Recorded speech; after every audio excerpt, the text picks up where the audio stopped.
forward to right now in life is all the exciting things that are happening around me every day. Being able to share with you who I am. We absolutely are. We don't know. Absolutely. Professional mouths because we can, but yes.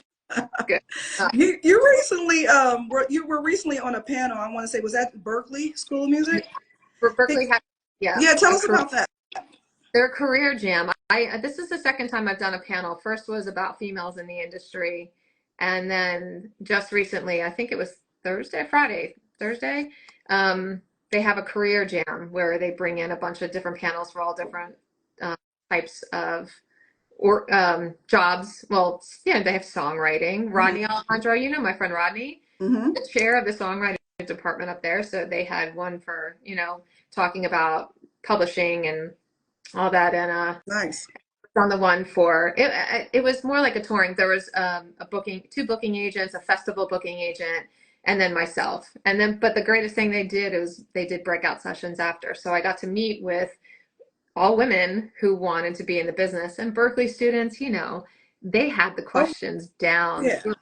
Smart questions. I love doing those because it's not like, oh, your job sounds so cool, tell me what you do.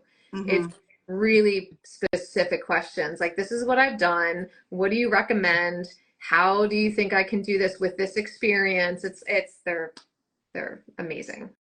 And that's amazing. I mean, it's crazy because I am going to open up the floor for if you guys have questions for Angie. So think about what you want to ask her. We'll be getting to that pretty soon. But before I get into that, someone did ask earlier. They want to know, how did you get into your line of work? Mind you, I'm never in front of the camera. That's why I keep doing this, because I don't know where the good light is. You look good, girl. Don't matter. You're fine. You're fine. So when I was in college, and this is what I try to say, if I can get into a kid's ear while they're in school, is that there's a student activity board at every college. 99% of the schools have them, and they have a budget to use. And that group is the one that programs live entertainment on your campus. Most of the time, sometimes there's a concert, organization.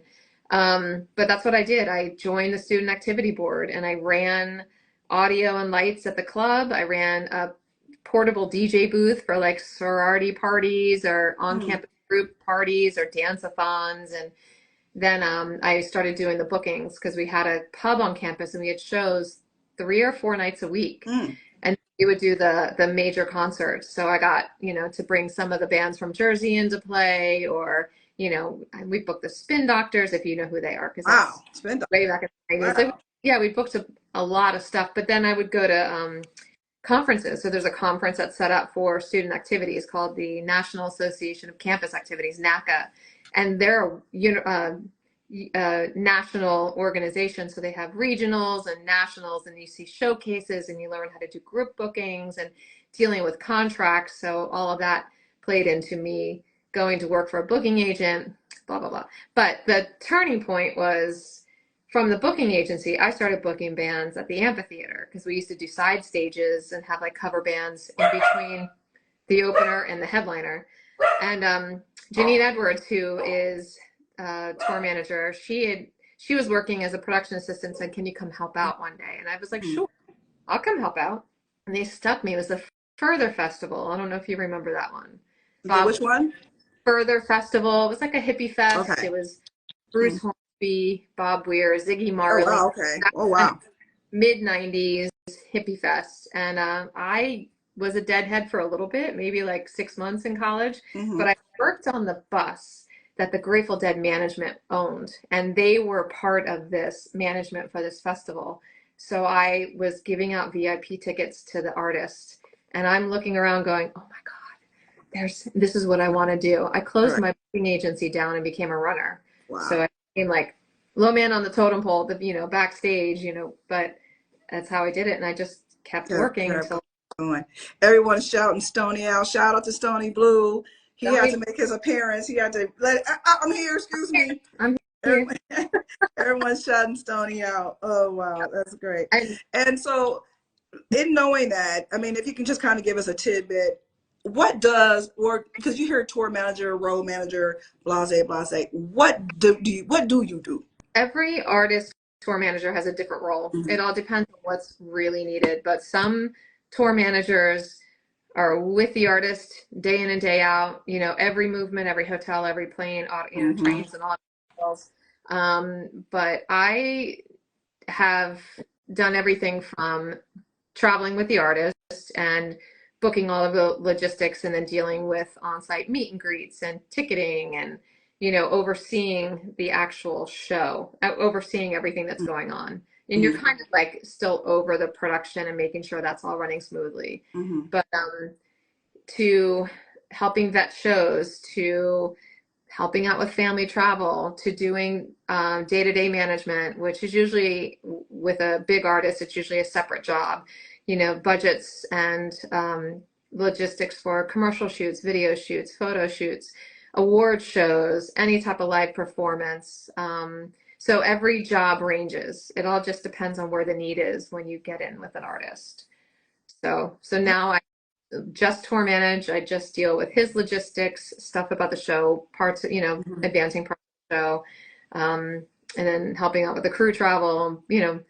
It's a little of everything. Mhm.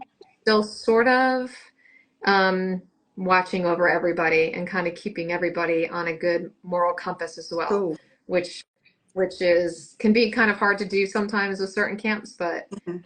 when you've got a really great artist with a good moral compass, it just kind of Just comes down. kind of flows. I'm gonna open up questions up now. I do have some more. I'll get to them, but people are already asking questions and everything. And someone I want to shout out also. Someone said, "I remember Angie as a bartender at Loafers, old Who school." said that? Yes. Oh, I was a DJ. Shout out to your girl Tracy Eccles. Oh, Tracy. Her birthday's tomorrow. Happy birthday, Trey.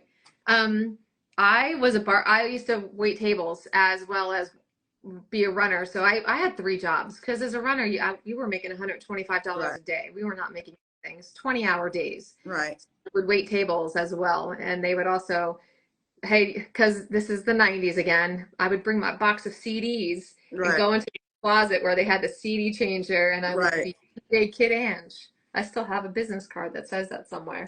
So I got Oh to do. my God. So cool. Here's a question for you. Someone wants to know, is tour manager and road manager the same? No.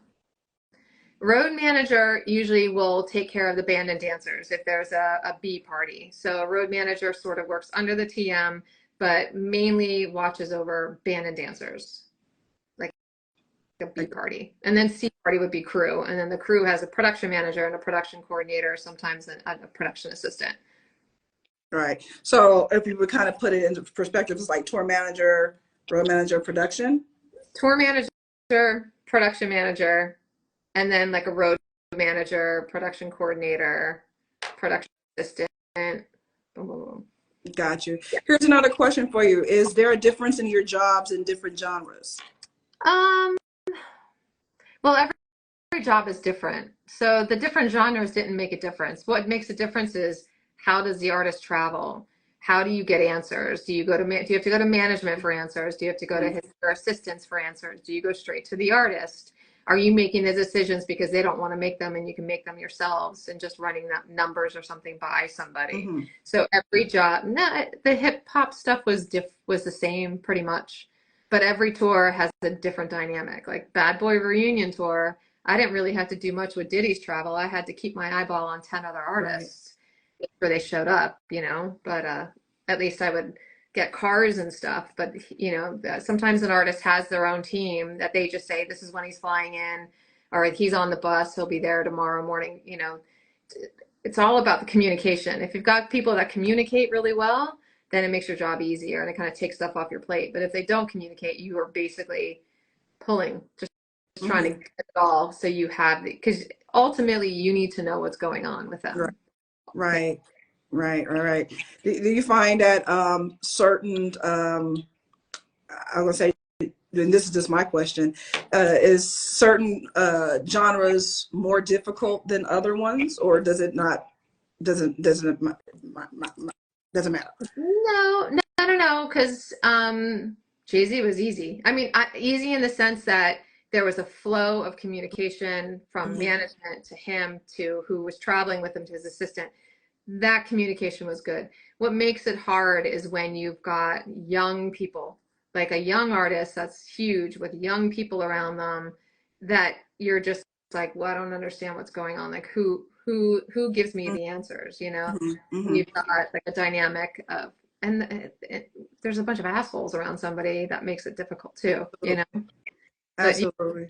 yeah, you can have, it's, but no, there's not one genre that's harder than the other. It's kind of just the how much the people around them know and how professional they are and how they treat you. Because something could be really difficult, but you love the people and you know you just do it because you're happy because the artist is good, good person, and then sometimes it doesn't feel like a lot of work. Right, right. Here's another question from you from Robert Rab. I hope I'm saying it correctly. No, Rob. Rab. No, Rob, I'm not a singer. He says, love you, Angie. He says, can you speak on pay for those positions, and do you have to have a degree for your field? No, you don't have to have, not for what we do. You don't have to have a degree. Everything is on the job training.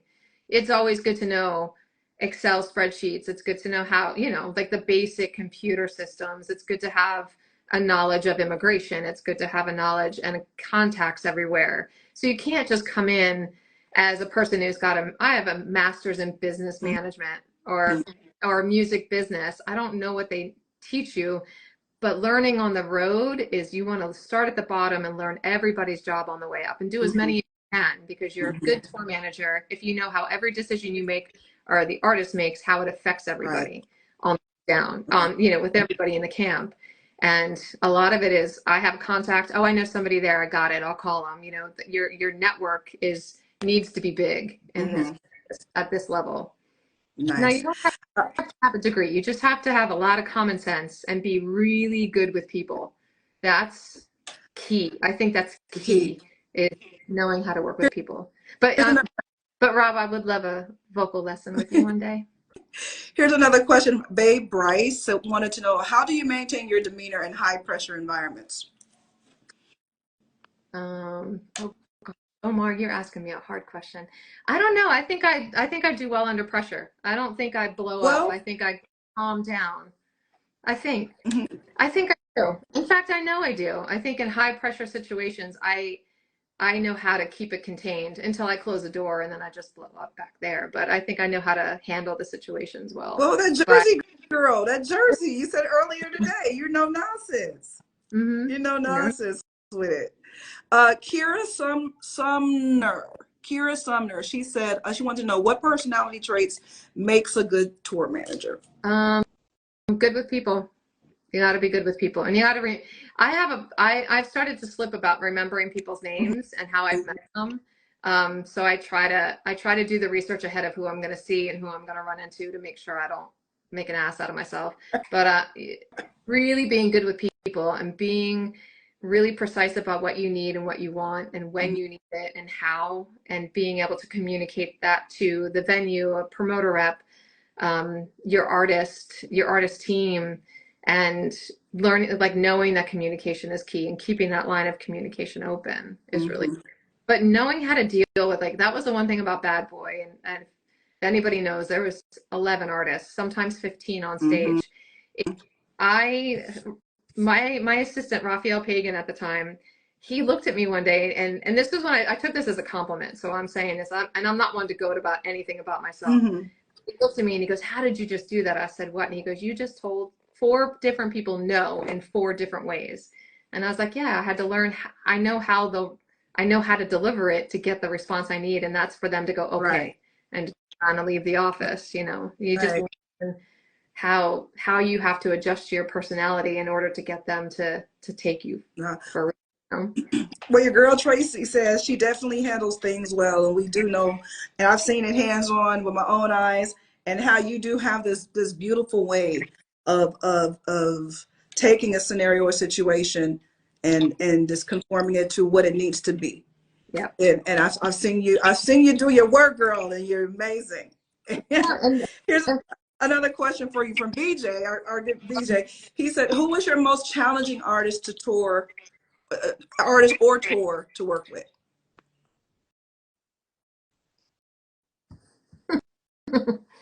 The most challenging.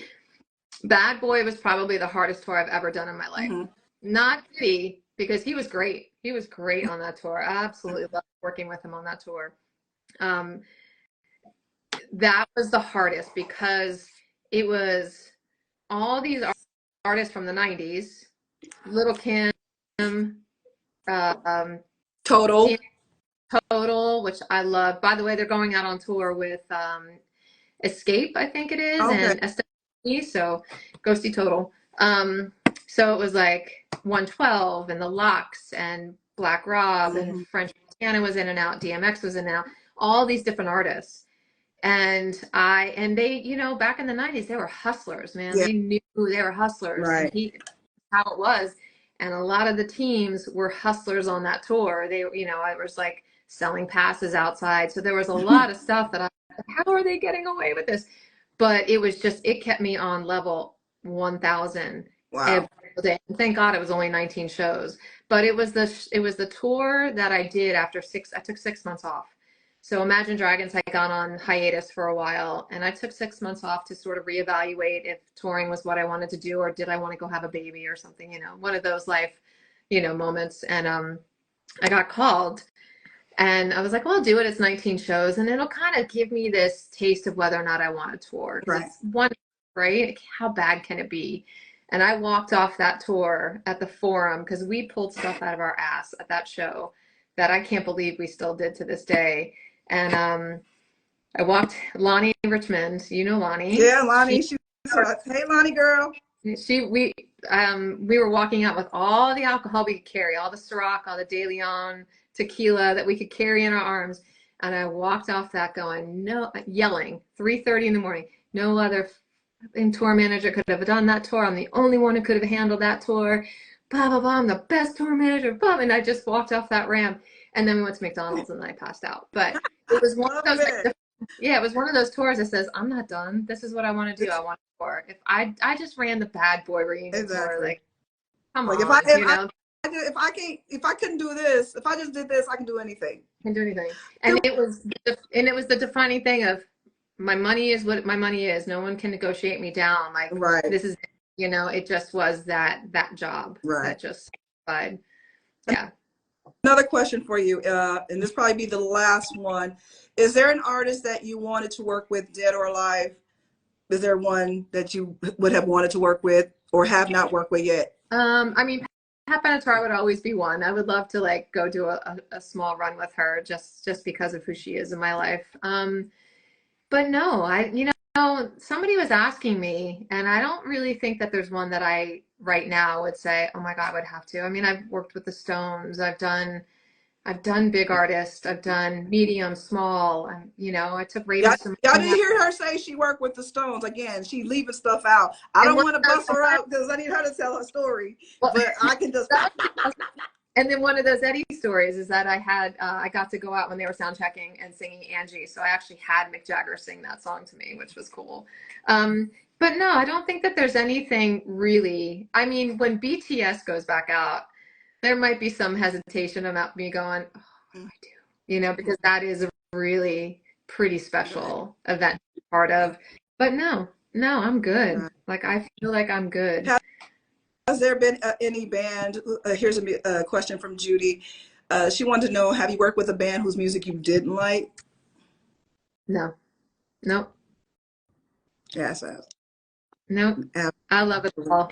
Listen, I love all types of music anyway, but there hasn't been one band. I still listen to almost everybody I've worked for at some point during the month. That's cool.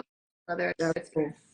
NSync, anybody, Raven Simone, like I still love listening to her stuff. There's one song, Digging in the Grass. What is it? What in the Grass?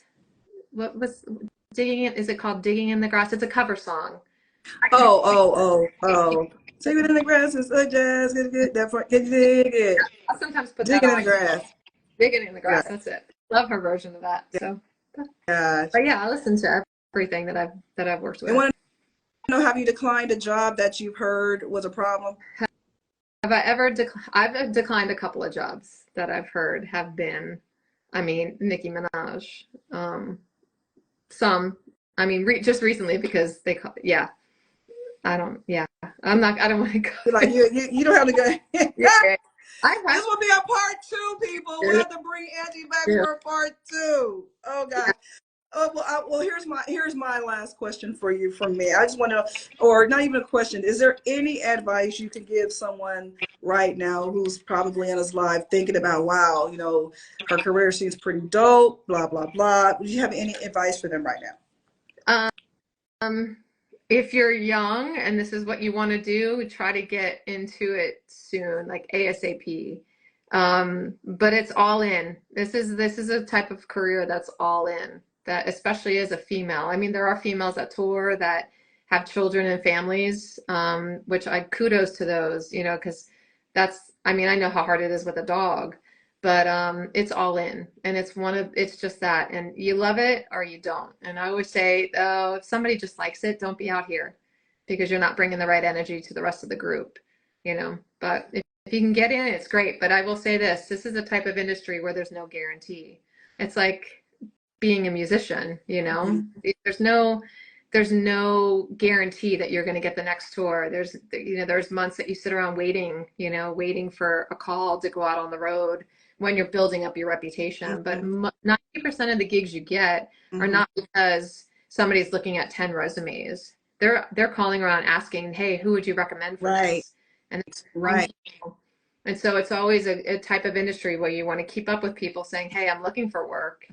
Or, don't forget to think about me, if something pops up. And then the moment you hit the stride of where people know who you are, you just start getting the calls. But it takes time, and it's just not guaranteed. Right. And the hardest thing about this is that it's just not guaranteed. Wow. Well, my love, you have been a joy and a bundle of just information that, I think a lot of people don't get to understand. And that's why I wanted to bring you to this platform so people can understand your side. I know you from one way, and I know how badass. Isn't she badass, y'all? She's like serious badassery all day long. But it was just so cool to hear you talk about just the ins and out of just tour managing. I know someone asked a question just earlier, and I'm just going to throw it out there, like, she wanted to know, like, do you handle the international visas and stuff like that? I mean, it's just so much stuff that what you do, and as an artist like myself, it's like, man, I'm like, you would keep now. I'm like, what about Monet? Yeah. But you, my love, and it's all good. And there have been times when I've called you and asked you about this, that, and you're always such a bundle of just information. And I appreciate you, and I love you, and thank you so much for. I have to say something really quick. Go ahead. The reason I say I want a singing lesson and all this stuff is because Monet and I were driving around on Easter. It was Easter. You and I were going up the hill somewhere. That was the time we were joking. You were saying on the 8th day. Yep, remember that? So we were singing, and I started trying to harmonize along with, I don't remember what song it was, and Monet just looked at me and put her hand on my leg and just patted it. And I was like, okay, I'm done. I don't want to try to do that in front of you ever again. Baby, sister, you can sing, and I don't care. Let's see. We need to see Stony before we get up out of here. Perfect time. There he is, ladies and gentlemen, the amazing Stony Blue. Come on, give us love. Put up the hearts for Stony. All the hearts. I want to see the hearts for Stony. Yeah, there they go. There they go. Oh my God, Stony is amazing. He is on IG too as Stony Blue the Dude, right? Okay. So follow Stony Blue the Dude. He's award winning as well. Shoot, he got, man, look, photo shoots and all kinds of stuff, looking all handsome and things. It's love. Is love. Well, we appreciate you. Thank you so much again, sister, for taking this time out and educating us on just what you do, because it ain't easy. It ain't easy, but it sure as hell is fun to travel on somebody else's dime and get to see the world. There you go. Until I put this tour together myself, now I got to pay for everything. Yep. Well, you know who to call to get some help. Well, ladies and gentlemen, that's the end of Talk About It Tuesday. One more time, y'all give it up for my girl Angie. Throw up the hearts, the fire emojis, Stony Blue in the house. Everybody saying thank you, thank you, thank you. Oh, and again, you follow her on her IG. That's at KidAnge711. All right. Yep. All right. We're out of here. I appreciate it. I love Thank y'all. you. And we'll talk about it next week. Peace out. What I'm looking forward to right now in life is all the exciting things that are happening around me every day. Being able to share with you who I am,